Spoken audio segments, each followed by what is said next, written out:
میں یہ سب باتیں کرنے کا عادی نہیں، لیکن آج میرے ایک بزرگ نے مجھ سے کہا کہ کوڈی نواز شریف جا رہا ہے، تھوڑا بات واضح کرنا۔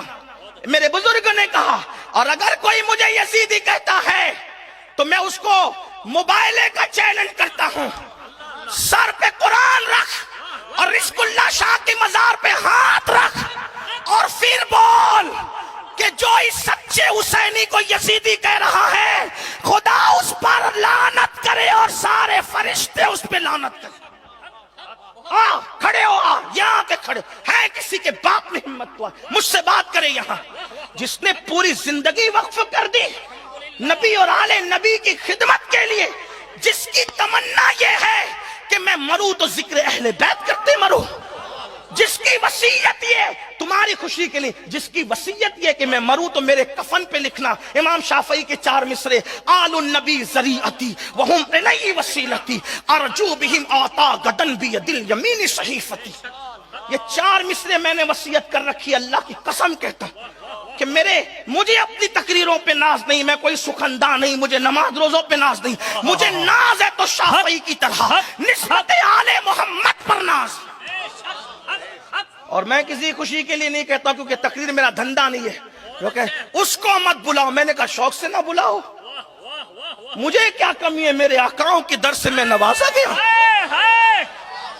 نہ بلانے نہ بلاؤ۔ ویسے میرے پاس الحمدللہ بڑی بات نہیں کرتا، وقت ہی نہیں، مجھے گھر رہنے وقت نہیں ہے۔ میری چھوٹی بچی 3 سال کی ہے، اس کی ماں سے کہتی ہے ابا آ کر کے چلے جاتے، ہمیں ٹائم نہیں دیتے، میرے پاس کہاں وقت ہے، آپ کہتے نہ بلاؤ نہ بلاؤ۔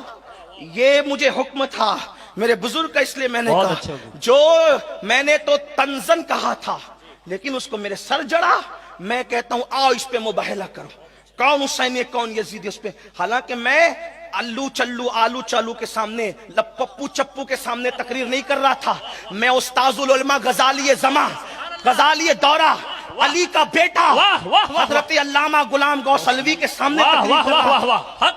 وہاں پر علماء مشائخ کم نہیں تھے، سادات کم نہیں تھے، تمہیں سمجھ آئی ان کو نہیں آئی، بلکہ حضور علوی صاحب سے میں نے کہا کہ آپ خطاب کرے گا، میرا پورا وقت میں تجھے دیتا ہوں۔ یہ موجود تھے، علامہ موجود تھے۔ مجھے یہ بھی پتا چلا کہ اس کا بہانہ لے کر لوگوں نے میرے نسب پہ بھی تان کیا، میں نسب پہ بھی، میں کبھی اپنے نسب کا اعلان نہیں کرتا، کہیں جاتا ہوں تو کبھی نہیں کرتا، کیونکہ میں ذات منوانے نہیں نکلا، میں اللہ کے دین کے نہیں نکلا ہوں، میں نہیں کرتا۔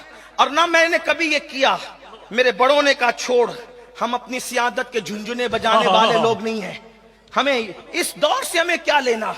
جو قوم موجودہ دور میں مولا علی کی سیادت کا انکار کرے، ہم اس سے اپنی سیادت بنوائیں گے، ہمیں کیا ضرورت ہے؟ یہ ایسا پرفتن دور ہے۔ شہزاد قاضی ثناء اللہ پانی پتی کی سیادت کا انکار اس قوم نے کیا، صابر پاک کی سیادت کا انکار اس قوم نے کیا، کہ چوچا کے سید النصب سادات کا انکار اس قوم نے کیا، نہیں کیا۔ اب مجھے پیچھے پڑے ہیں اور مجھے گالیاں دیتے ہیں، لیکن میں کوئی وضاحت نہیں کرتا، مگر میرے بزرگ نے کہا کہ وہاں بات کرنا۔ اگر کوئی یہ کہتا ہے مین القادری سید نہیں، میں قیامت تک اس کو چیلنج کرتا ہوں۔ اگر وہ گجرات میں کرنا چاہتا ہے، گجرات میں ہم سب سے بڑا آستانہ گجرات میں غوث پاک کے بیٹوں میں رزق اللہ شاہ کا مزار مانتے ہیں۔ اگر تجھے شک ہے امین القادری سید نہیں ہے تو سر پہ قرآن رکھ، رزق اللہ شاہ کی قبر پر مزار پہ ہاتھ رکھ، اور تو بھی دعا کر کہ اگر میں نے جھوٹا دعویٰ کیا ہے تو میں ہلاک ہو جاؤں، اور اگر تو سچے سیدوں کے نسب کا انکار کر رہا ہے تو اللہ تیری نسلوں کو برباد کر دے۔ بے شک بے شک، حق حق حق حق۔ یہ اعلان تو میں نے بغداد میں بھی کیا تھا۔ ایک شخص مولوی مجھے بغداد میں مل گیا جو میرے خلاف تقریر کرتا تھا، اور ریکارڈنگ میرے پاس موجود ہے۔ وہ ریکارڈنگ، ایک شخص مولوی کہتا تھا امین القادری سید نہیں، میں نے اس کا ہاتھ پکڑا، میں نے کہا میرا دادا غوث پاک سامنے، چل مزار پکڑ کے تو فیصلہ کرا لے یا میں فیصلہ کرا لوں کہ کون ہے سید کون نہیں ہے، یہ فیصلہ کر دیں گے۔ اس نے کہا میں نے نہیں کہا ایسا، میں نے کہا تیری موجودگی میں کہا جاتا ہے، تو بھی کہتا ہے۔ اٹھ کے بھاگ گیا، ریکارڈنگ میرے پاس موجود ہے، واہ واہ، میرے پاس ریکارڈنگ موجود ہے۔ اب اس سے بڑھ کر میں کیا کہوں؟ موبائلے کی بات کروں غوث پاک کے آستانے پر، موبائلے کی بات کروں اس نشہ، لیکن میں تم سے اپنی سیادت کی بھیک نہیں مانگتا، کیونکہ سیادت کا اصل فائدہ قیامت میں ہے، سیادت کا فائدہ دنیا میں نہیں ہے۔ قیامت میں اور جس قیامت میں فائدہ ہے وہ اللہ بھی جانتا ہے، وہ رسول بھی جانتا ہے کہ میرا نسب کیا ہے۔ واہ واہ واہ واہ، نعرہ تکبیر، نعرہ رسالت، سید محمد امین القادری۔ یہ باتیں میں کرتا نہیں، لیکن مجھے حکم ہے اپنے بڑوں کا۔ آج میں رزق اللہ شاہ بابا کے آستانے وہ شاید آخری مرتبہ وضاحت کروں۔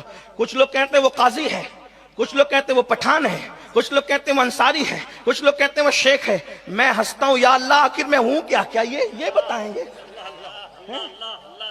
یہ کہیں اپنی ماں پہ مجھے تو نہیں قیاس کر رہے ہیں؟ اس لیے کہ اتنے سارے یہ بتا رہے کہ اتنے چہرے تم نے تو نہیں دیکھا تھا پیٹ میں رہ کر۔ میں کوئی گالی نہیں دے رہا ہوں۔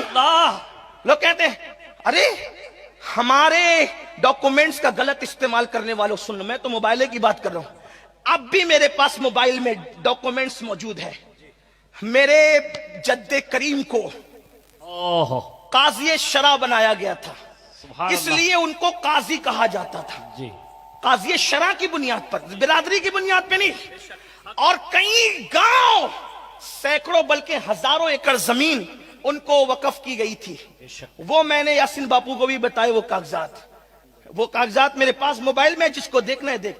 سینکڑوں ایکڑ زمین، ہزاروں ایکڑ زمین ہمارے جد کریم کو، ہمارے اجداد کو ہر دور میں دی، اورنگزیب کے دور میں، اورنگزیب ثانی کے دور میں، ہر دور میں دی گئی۔ اس کے کاغذات آپ کو دیکھنا ہے، آپ بھی دیکھ لیں۔ اگر آپ دیکھ کر ہی یقین کر سکتے ہیں تو آپ دیکھ لیں، مجھے کوئی پرابلم نہیں۔ لیکن اگر کوئی کہتا ہے کہ وہ سید نہیں ہے، میں کوئی اس کے بعد کوئی وضاحت نہیں کروں گا۔ میں کہتا ہوں اس کا ہاتھ پکڑ کے کہو چل رزق اللہ شاہ بابا کے واہ واہ واہ، گجرات نہیں آ سکتا، آپ کے محبت کرنے والے وہاں ہیں، اجمیر مقدس چل، واہ واہ واہ، وہاں پکڑ۔ یہ لاف غریب نواز، سر پہ قرآن رکھ۔ اگر ہم نے جھوٹی سیادت کا دعویٰ کیا ہے تو ہم پہ لعنت کر، ورنہ ہم تجھ پہ کریں گے، پھر دیکھنا اللہ لعنت کس پہ برسا۔ موبائل اگر یہ کہے کہ اجمیر شریف میں بھی تیری محبت،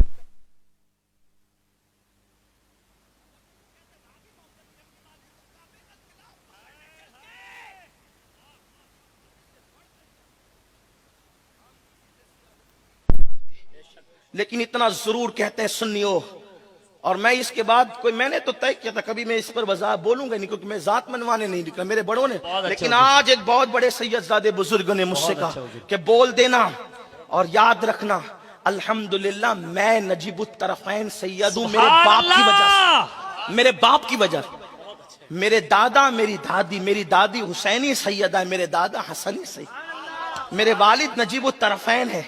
ہاں، لیکن جب تک انسان رکشہ چلاتا رہے، آٹو چلاتا رہے، گاڑی ڈھکیلتا رہے، تب تک اس کی سیادت پہ انگلی نہیں اٹھتی۔ لیکن جب اللہ اسے عزت دیتا ہے تو اس کو گھٹانے کے لیے اس طرح کی بات نہیں کرتا۔ اور وہ بھی مالیگاؤں کے وہ چند حاسدین، وہ حاسدین کے کہنے پر، مالیگاؤں کے وہ چند حاسدین جو مولا علی کو سید نہیں مانتے، ان کے کہنے پہ یہ میری سیادت کا انکار کرتے ہیں۔ ان لوگوں کا حال آ کر دیکھ لو ذرا کیا ہے مالیگاؤں میں۔ آپ ان کے کہنے، آپ کون ہیں؟ میں آپ سے پوچھتا ہوں، میرا نسب آپ دوسروں سے پوچھتے ہو؟ نسب بتانے کا خود کو ہے یا دوسروں کو ہے؟ انہیں کیا پتا؟ اور اگر شوق ہے تو میں نے ان سے بھی کہا آؤ مباہلہ کرو، آؤ ان سے بھی کہتا ہوں، وہ مالیگاؤں کے جو چند حاسدین ہیں، مالیگاؤں میں آ کے دیکھو ان کی اوقات کیا ہے۔ میں ان کا نام نہیں لوں گا، ان کی حیثیت دیکھو آ کر۔ یہ مولانا آ کر دیکھ چکے ہیں فقیر قادری کو خدا نے کیا دیا ہے اور ان کو کیا دیا ہے۔ حسد کا کوئی علاج ہے؟ اس پر باتیں کرتے ہو۔ اب کوئی بات کرے اس کو میرا موبائل کا چیلنج، 2-4 دن کے لیے نہیں، قیامت تک کے لیے چیلنج۔ ورنہ وہ حدیث رسول سنے، میرے آقا فرماتے ہیں جو میری اولاد کا حق نہ جانے وہ 3 میں سے کوئی ایک ہوگا۔ تم کون ہو 3 میں سے ایک؟ ذرا اس کا اندازہ کر لو۔ میں نہیں کہتا کون ہو، اس کا اندازہ کر لو۔ بات دور نکلی، میں عرض یہ کر رہا تھا، اللہ اکبر، کہ اہل بیت اطہار نے قربانی کیوں دی؟ اور ہر دور میں اہل بیت پہ ظلم ہوا۔ یزیدیوں نے بھی امام حسین سے کہا تھا، حسین تیرا نبی سے کیا تعلق؟ ایک سید کے لیے تو دل چھلنی کرنے کے لیے اتنا ہی کافی ہے، کہا تھا تیرا نبی سے کیا تعلق؟ آپ اس وقت بھی رو پڑے تھے۔ آپ شہادتوں پہ نہیں روئے سوائے 2 شہادت کے، لیکن اس جملہ سن کے رو پڑے، مجھے یہ تانا دیتے؟ تو یہ تانا تو یزیدیوں نے بھی دیا تھا جو تم سیدوں کو دیتے ہو۔ ایک دن اللہ کی عدالت ہے، مرنا ہے مرنا۔ بلکہ میرا عقیدہ تو یہ ہے کہ جو جھوٹا سید بنے گا وہ رسول اللہ کی شفاعت سے محروم رہے، اس کا نہ فرض قبول ہے نہ نفل قبول۔